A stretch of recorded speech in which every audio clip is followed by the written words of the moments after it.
And this guy, Albert Pike, who was a Freemasonic god in America in the 1800s, Sovereign Grand Commander, Mother Supreme Council of the World, and all this stuff. They love their titles, these people. Pathetic. And he wrote this. This was in a book for Freemasons. Fictions are necessary to the people, and the truth becomes deadly to those who are not strong enough to contemplate it in all its brilliance. In fact, what can there be in common between the vile multitude and sublime wisdom? The truth must be kept secret, and the masses need a teaching proportional to their imperfect reason. That's what they do, is hoard the advanced knowledge and give us a fake version of reality. And Brzezinski talks about this area. He's been talking about this area for a long time. He calls it Eurasia. And he says that to control the world, in effect, in simple terms, you need to control Eurasia, this area of land that includes key places like Afghanistan, Iran, the places around the Caspian Sea, this great area of oil and gas reserves, like Georgia, where they've been having problems recently, Pakistan, and all this area, which so much of the world is now focusing on, is this area of the world going up into Russia. And Brzezinski seems to have a morbid genetic hatred of Russia for some reason, and that's what we're seeing. Because there are plans to use Israel and use the Jewish people in Israel to manifest a massive conflict which will lead to a third world war, which is what these guys are after.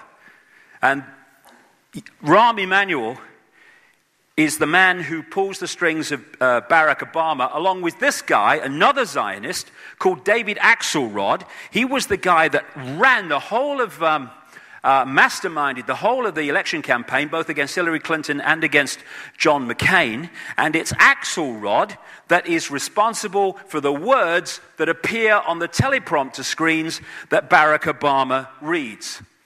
And he reads them so robot-like in terms of not having a thought in his head, that last week, maybe 10 days ago, he thanked himself for inviting everybody to a reception because someone else's speech was on the teleprompter instead of his by mistake.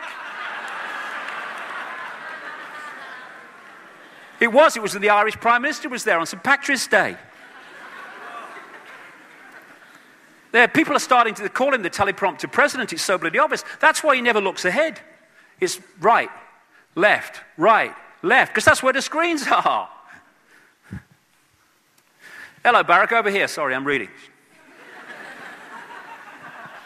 And this is why you're getting the policy of Obama saying Palestinian refugees belong to their own state and do not have a literal right to return to Israel. He's talking about the people who fled, 800,000 of them, at the time of the bombing Israel into existence in 1948, and have never allowed to come back to their own land. People forget about this. White phosphorus, pepper bombing, the most crowded piece of land on the planet, the Gaza Strip. We don't target civilians, we just bomb where they live.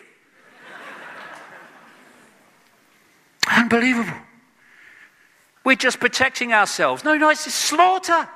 And now I'm hearing, there's a lot of anti-Israeli sentiment. Do you know something? I have a way around that. Stop slaughtering innocent people from the sky, okay? End of story. And it will go away. And this is important. This is important for what's planned to come. We now have a situation in Israel where the extreme of the extreme has taken the reins of power. Benjamin Netanyahu, he's talked about, these are his words summarized, he wants a violent reoccupation of Gaza to liquidate its elected government. And he pledges to thwart the Iranian threat once and for all. He's now got this guy, Lieberman, as his foreign minister, and this man's so far right, he topples over, right? And he's got Barak as the defense minister in this new government, and he was defense minister that oversaw the pepper bombing of the Gaza Strip. And this is Martin van Creveld. He's a well-known historian in Israel, and this is what he said publicly. We possess several hundred atomic warheads and rockets and can launch them at targets in all directions, perhaps even at Rome. Most European capitals are targets for our Air Force. We have the capability to take the world down with us, and I can assure you that that will happen before Israel goes under. They have a policy of not saying if they've got nuclear weapons or they haven't. They just don't talk about it. And a guy called Mordecai Vanunu, a wonderful Israeli man, went to jail for, I think it was 18 years, for exposing the fact publicly that they did have nuclear weapons. And now we've got this thing, oh, Iran's going to have nuclear weapons. What? The idea, and we're seeing it almost complete now, from the start was to drive out the Palestinian people, not be at one with them, not share power with them, not share the land with them. The green bits are Palestinian land over the period of time up to the year 2000, and it's gone on since then. As illegal settlements are put in Palestinian land, and one of the people that lives in an illegal settlement is Lieberman. As an Australian newspaper said this week, he must be the only foreign minister in the world who doesn't actually live within the borders of his own country. And the Middle East policy in Obama's administration is by Bilderberg, George Mitchell, Bilderberg, Council on Foreign Relations, by the notorious little Kissinger, Richard Holbrooke, who played a major part in breaking up the former Yugoslavia in wars, etc., so it could be absorbed into NATO and the European Union, which it is being now. He's Bilderberg Group, Council on Foreign Relations, Trilateral Commission. He's now in charge of Pakistan-Afghanistan policy. And this man, who is an arch-Zionist called Dennis Ross, he's now in charge of Iran policy. What it's building to is an effort, and Brzezinski is behind this among many others, to create a conflict out of the Middle East, and in this area we're looking at, to bring about a third world war. And the third world war will be, and this was been written about in the past, that there were going to be 3 world wars to bring this new world order into being, a war that would finish off the superpowers and bring the whole world under the control of a world government, which will then dictate to every country. We have a responsibility to act. Bomb, bomb, bomb, why bomb Iran? Why bomb, bomb, why bomb Iran? Bomb, bomb, bomb, why bomb Iran?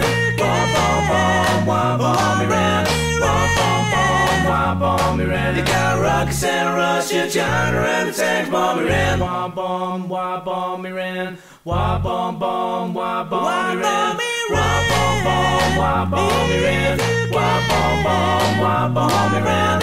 Why bomb, bomb, why bomb Iran? You got rockets and Russia, China, and the tanks bomb Iran. Why bomb Iran? IAEA says no, no nukes there, but we're good to go. Bomb Iran, bomb Iran, bomb Iran. They got rockets and Russia, China, and the tanks bomb Iran. Bomb Iran, bomb Iran, bomb Iran, bomb Iran,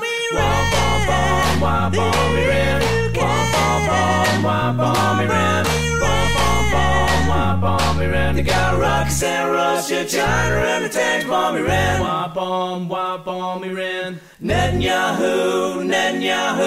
Netanyahu says it's all for you. Bomb Iran, bomb Iran, bomb Iran. They got rockets and Russia, China, and the tanks bomb Iran. Bomb Iran. World War III, Albert Pike says it's meant to be. Bomb Iran, bomb Iran, bomb Iran. They got rockets and Russia, China, and the tanks bomb Iran. Bomb Iran. They got rockets and Russia, China, and the tanks bomb Iran. Bomb Iran.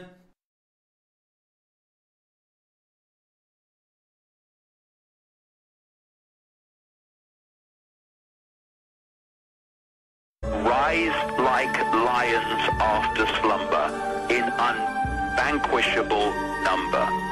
Shake your chains to earth like dew, which in sleep has fallen on you. Ye are many, they are few. When we figure that out, there goes their way of life.